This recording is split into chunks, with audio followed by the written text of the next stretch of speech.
evening, ladies and gentlemen, and welcome to an historic night of basketball. I'm McFaden, along with my gamey partner, Jimmy Edwards. And Jimmy, we're in for a treat tonight. Who doesn't love a treat, Mal? I know I do. S'mores, ice cream, cake.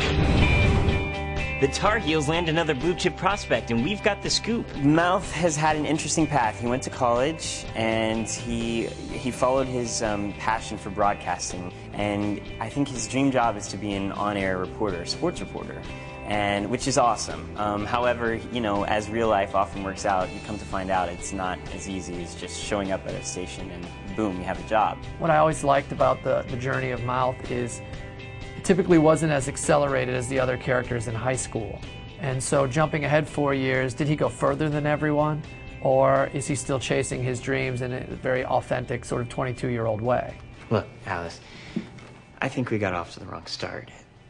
I just want you to know that I'm honored to be a part of your staff, and I'm looking forward to working for you and learning. He comes up against this idea that to be an on-camera person, you know, if you don't have model looks necessarily, it may be difficult to convince, you know, those people up top that you belong there and that you can really do it. You know, Mouth is chasing a career that is very looks-driven, can often be looks-driven.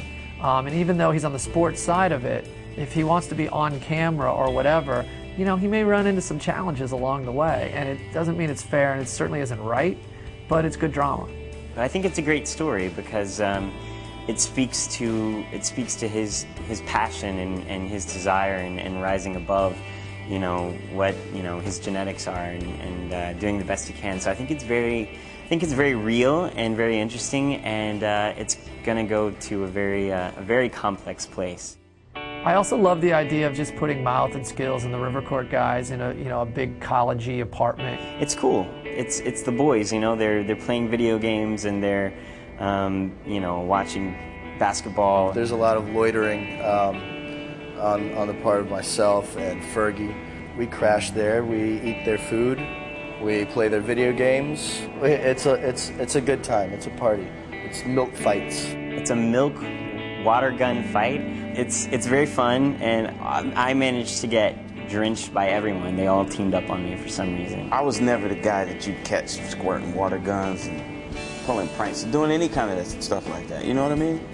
So it's kind of nice that now I'm able to do those kind of things and, you know, have that kind of fun with those guys. Everybody at 21, 22 has had to, you know, eat frozen pizzas and ramen and, you know, live off minimum wage for a while. So those were some of the best times I had. It was one of the coolest times of my life. You really feel enabled and like you don't know exactly what your plan's going to be, and that's kind of, it's scary in a way, but it's also really fun because you feel like there's a lot of possibilities. You know, he's got friends that are in the fashion world, he's got friends that are in the music world, but he's kind of in the center, you know, and he's a kid who knows what he wants and he's got a good heart, but he certainly sort of fits in.